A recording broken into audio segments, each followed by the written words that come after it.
In October of last year, I made my first ever documentary. It's actually the one that's playing behind me right now. It follows my friend, who's an astrophotographer, as he tried to see the Northern Lights for the first time. And these are the 5 things that I learned making that documentary. First of all, I would try and choose a theme that you know has a satisfying conclusion. With my documentary, I actually ran the risk of not seeing the aurora at all, which would have left me with a subpar documentary and an unsatisfying ending. You should try and find characters and stories that already have a bit more depth to them, rather than just trying to film an event happening. With my documentary, I just really had to create the story in the edit, which isn't a great place to be. What I should have done instead was really know the story inside and out before I even tried to pick up the camera. So as I was editing my film, I realised that there was going to be sections that I just needed extra photos and footage. These were all things that I just personally couldn't capture myself because we had already left Iceland. So I spent an afternoon and went through NASA's free public library of online photos and videos, and I just picked up anything that was relevant to aurora and coronal mass ejections and anything that I just felt visually would fit and help tell the story that I was trying to tell. If I hadn't used these assets in the sections of my edit that I knew needed them, I just wouldn't have had strong enough visuals to carry my viewers through that portion of the story. So whenever I was searching for these things, what I was looking for was anything space related. So of course, Milky Way, aurora, nebula, astronaut chatter, things like that from NASA. And whenever I was on Artlist, I was looking for more artistic type stock footage. So things that could stand in for the electrical particles hitting the Earth's atmosphere, things that might look like an explosion on the sun, alternatives to aurora footage, so flickering electronic screens, things like that. Basically, all of this is to say you don't have to use stock photos and videos in your documentary, but it is totally okay to add in additional visuals that you didn't capture if it's going to help tell your story better. My biggest regret in this trip was that at key moments I just didn't have characters mic'd up. I had to rely on my shotgun mic, which worked, but I had to heavily process the audio whenever I sat down in the edit. So in one of the final scenes of my documentary, just before the aurora erupted in the sky, I happened to be off doing a time lapse and noticed that my 3 characters were having a conversation, and as I got closer to them with my camera, they were already mid-conversation, so I didn't have a chance to mic them up.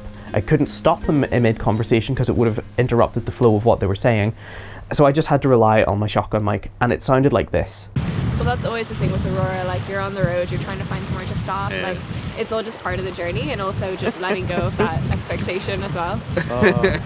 Just like, oh, we might see, we might not, you just have to accept that. Exactly. Yeah. Literally the 2 seconds of time after I got back there was more than enough for me, like so anything else here is extra. Yay. So as you can hear, there's just constant wind noise. It does not sound great. I had to process it heavily, and this is what it ended up sounding like afterwards. So that's always the thing with aurora, like you're on the road, you're trying to find somewhere to stop, like it's all just part of the journey, and also just letting go of that expectation as well. Just like, oh, we might see, we might not, you just have to accept that. Exactly. Literally the 2 seconds of time after I got back there was more than enough for me, like so anything else here is extra. Yay. So as you can hear, that audio sounds so much better than the original, but it's still not perfect. So please learn from my mistake. Mic up your characters whenever you get to location and just leave it running for the duration of the time that you're there, because you don't know whenever someone's going to say something relevant to the story. From the moment we landed in Iceland, I rigged up my camera and it didn't go back in my bag for the duration of the trip. Right up until the final night. We had filmed part of the aurora. It was in the sky, it had begun to fade. Once I'd filmed enough of the aurora, I ended up putting my camera away for the first time in the whole trip. I de-rigged the whole thing and put everything away, which ended up being a massive mistake. You'll know if you've seen the documentary that the sky ended up having a second sort of eruption in the sky rather than just the green haze that we had been filming. But whenever the sky just erupted in that explosion of green, everyone just was screaming and shouting, and I had to throw my bag on the ground and rip it open. All of my equipment went everywhere, but I had to quickly rig up the camera and immediately start filming again.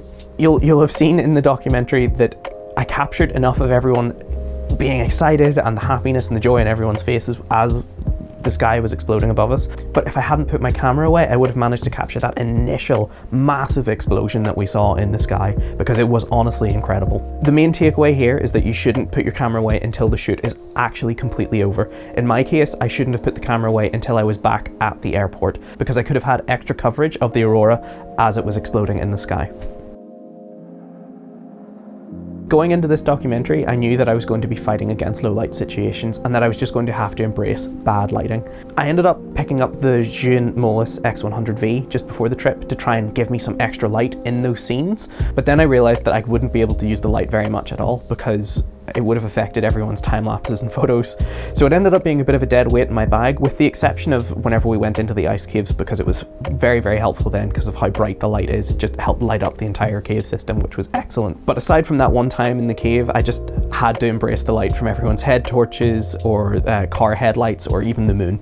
So having to just rely on the light that was available coming from people's head torches or the moon, there's a lot of heavy grain and noise in the footage that I captured. Despite me shooting on an A7S III at ISO 12800, I even had to push past that because in some cases there just wasn't enough light coming in to the sensor, so I ended up having to go and shoot at incredibly high ISOs and hoping that I'd be able to do a lot of noise reduction in post. Now I know that some people out there who just absolutely hate noise and will try and avoid it at all costs will just be absolutely screaming at me, but unfortunately it's just the nature of how I had to shoot this documentary. And I think in the context of the documentary itself, it being a documentary that happens at night in order to see the night sky, I think the noise makes sense. There's context for it being there. Not every shot is perfect. In fact, by my own admission, the documentary itself is not perfect. There's like lots of shots that I would love to go back and shoot differently and hopefully have more available light, but it just wasn't possible at the time. So while there's a lot of heavy digital noise in some of those higher ISO shots, I did my best to do heavy noise reduction. Everything kind of looks a bit muddy at night time, but I think in the context of the film, it be taking place at night, you would expect to see this kind of stuff anyway. But it's definitely something to be aware of, that you just have to sort of embrace bad lighting situations in documentary filmmaking because it almost adds an extra layer of realism.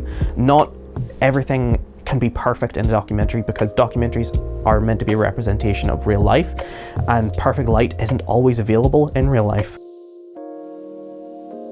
There you go guys, that's the 5 things that I learned from making my first ever documentary. I hope it was helpful to some of you. If you've got your own tips and tricks for making documentaries, please leave them in the comments below because I'd love to learn from you guys. And yeah, that's it for this video and I'll see you in the next one.